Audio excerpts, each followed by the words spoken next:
Our priorities will, as has become apparent during the deliberations of the Council, include domestic violence, child protection, rights of LGBT community, socio-economic development, just to list a few. I will nevertheless expatiate later in my remarks on one additional priority on which we submit the Council should focus its attention in the immediate future. Mr. President, with the setting up of the National Mechanism for Reporting and Follow-up, we have consolidated our approach of wide consultations on all human rights issues. We have, therefore, expressed our wish to consider all recommendations with the stakeholders in Mauritius and have a concerted approach prior to responding thereon.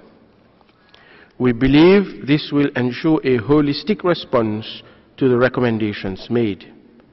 We undertake to submit a written document prior to the Human Rights Council plenary session in next March 2019, indicating our views on the recommendations made. We still have some challenges ahead, and we hope that with the newly set up Ministry for Human Rights, we will be able to address them through intense human rights education and consultations with all stakeholders through the National Mechanism for Reporting and Follow-up. Mr. President, I wish on behalf of the Government of Mauritius at this stage to reiterate that Mauritius will also continue its efforts to complete the decolonization process so that it can fully exercise its sovereignty over the Chagos archipelago. The Government of Mauritius reiterates that it does not recognize the so-called British Indian Ocean Territory, which the United Kingdom purported to create by illegally excising the Chagos archipelago from the territory of Mauritius prior to its accession to independence.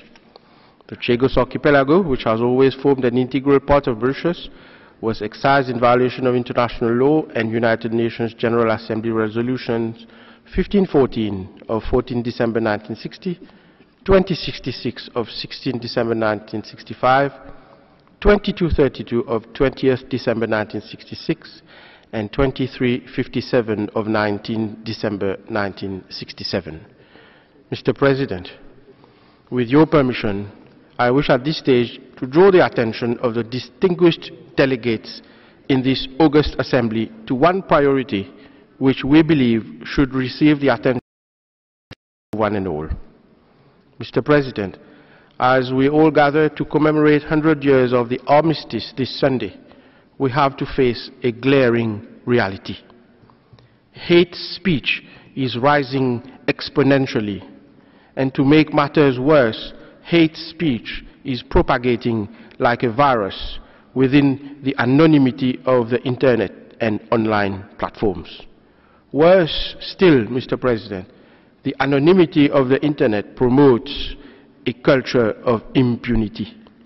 Hate speech, impersonation, molestation, bullying, stalking, intimidation, and indeed terrorism take advantage of this anonymity over the Internet and online platforms to create havoc in our societies, and this once again in an environment which unfortunately is conducive to the further development of this culture of impunity. Combating impunity in its new form should be on our common agenda. Impunity will otherwise lead to the collapse of the rule of law.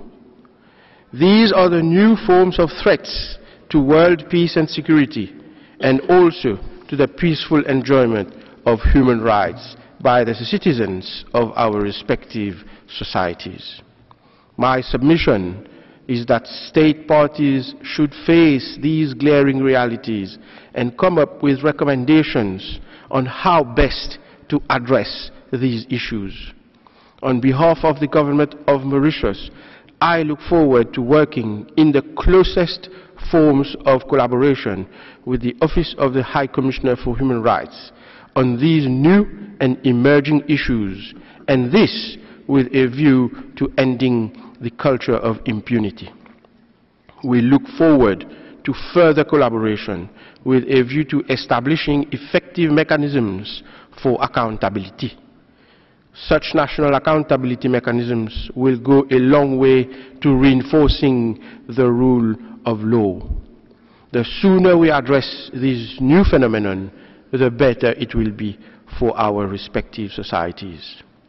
I wish to reaffirm the commitment of Mauritius under the wise leadership of Honorable Pravin Kumar Jagnat, Prime Minister of the Republic of Mauritius, to continue working in close collaboration with the Human Rights Council and the Office of the High Commissioner for Human Rights.